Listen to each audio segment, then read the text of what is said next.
नमस्कार welcome to my YouTube channel. आपण माने तो चिंगुड़ी रे बहुत सारा आइटम खाइथिबे। चलंतु आज ट्राए करिबा चिंगुड़ी आलू झोलो। सेथि पई चिंगुड़ी को भलो भाबे धोई सेथिरे हळदी लूण गोळई रखिनबा। एबे गोटे कड़ाई रे 2 चम्मच तेल नै चिंगुड़ी को भाजी नबा।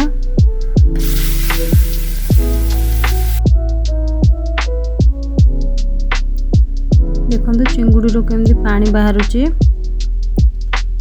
पानी सुखिला जाए भाजीबा, बेसी कड़ा करी भाजीबानी। हेई गलानी ताको एबे गोटे जगह को बाहर करि नबा।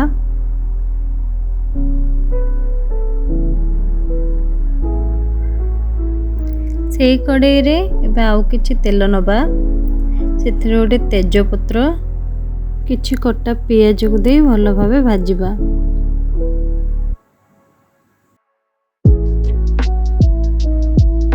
पियाज हे गलानी सेथिरे एबे गोटे कटा टमाटो को दबा। किछि समय भाजिला परे सेथिरे हळदी गुंड लंका गुंड को पकाई किछि समय भाजीबा।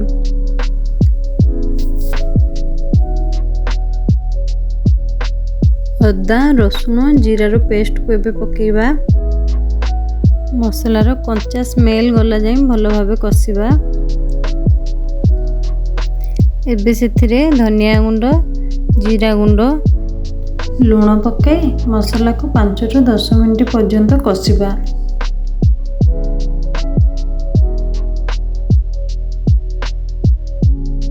मसला हे आसलानी एबे सेथिरे सिझा आलू को दे आउ किछि समय भाजीबा।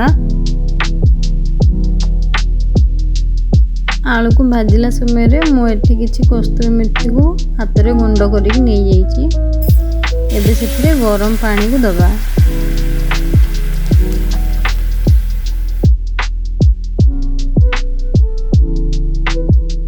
पानी फुटी गलानी भाजी की रखिथिबा चिंगुड़ी को एबे सेथिरे पकेइबा। याकू किछि समय कवर करके फुटिबा को छाड़ी दबा।